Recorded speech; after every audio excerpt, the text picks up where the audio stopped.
மாதிரி எடுத்தவங்க தெரியும். ஒரு நிறுவனத்தை நடத்துவது என்பது சாதாரண விஷயம். இந்த நிறுவனத்தில் எல்லாத்தையும் கொடுக்கணும், அதுக்கான நிதி ஆதாரத்தை ஏற்படுத்தணும்.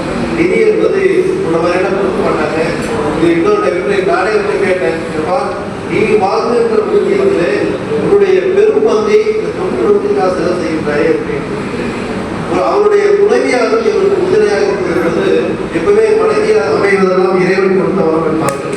அந்த வகையில இவருடைய நல்ல செயல்கள் அனைத்துக்கும் இவருடைய துணைவியார் துணை நிற்பது என்பது சால சிறந்த ஒரு பண்பு. அந்த நம்ம வரவேற்புரை ஆற்றிய ஐயாவுக்கு சொன்ன மாதிரி அந்த பண்பாளருக்கு இந்த நேரத்தில் நம்ம வாழ்க்கை மாறுவது. ஒரு சின்ன ஒரு கதையை வந்து சொல்றேன்.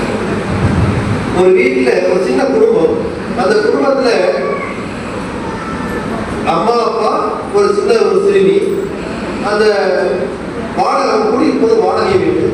அந்த வாடகை வீட்டில் பின்னாடி ஒரு கொள்ளைப்புறத்தில் நிறைய பழமரங்கள்லாம் இருக்கு. அந்த பழமரங்கள்ல இருக்கு ஒரு மாமரத்துல நிறைய காய்கள் வந்து நல்லா கடிந்து தொங்குகின்றன. இப்போ அந்த சிறுமி வந்து அம்மா எனக்கு வந்து மாமரத்தை பறிச்சு கொடு அப்படின்னு சொல்றாங்க. உடனே அந்த தாய் வந்து கொள்ளைப்புறத்திற்கு சென்று அந்த மாமரங்களை பறித்து அந்த பொண்ணுக்கு கொடுத்துருக்காங்க. அப்போ அந்த சிறுமி கேட்கிறா, ஏமா இது மாதிரி நாமளும் நிறைய மரம் நடலாமே அப்படின்னு சொல்றோம். உடனே அந்த தாய் என்ன சொல்றா, நாங்க இப்போதும் வாடகை வீட்டு, நாம இனி அடுத்த வருஷத்துல நம்ம வேற வீட்டுக்கு போயிடுவோம், நம்ம ஏன் வந்து மரத்திறக்கிட்டு போனோம் அப்படின்ற மாதிரி சொல்றாங்க. உடனே அந்த சிறுமி சொல்றா, ஏமா இந்த மரத்தை நீ தான் நட்டு வச்ச, யாரோ நட்ட மரத்துல யாரோ இருக்கிற வீட்டுல நீ வந்து பழங்களை பறித்து எடுத்து கொடுக்கிறாயே, ஏன் வந்து நம்ம செய்யக்கூடாதுன்னு சொல்றாங்க. உடனே அந்த தாய் வந்து தன்னுடைய தவறுக்கு வந்து அடுத்த நாளே மறுநாள்.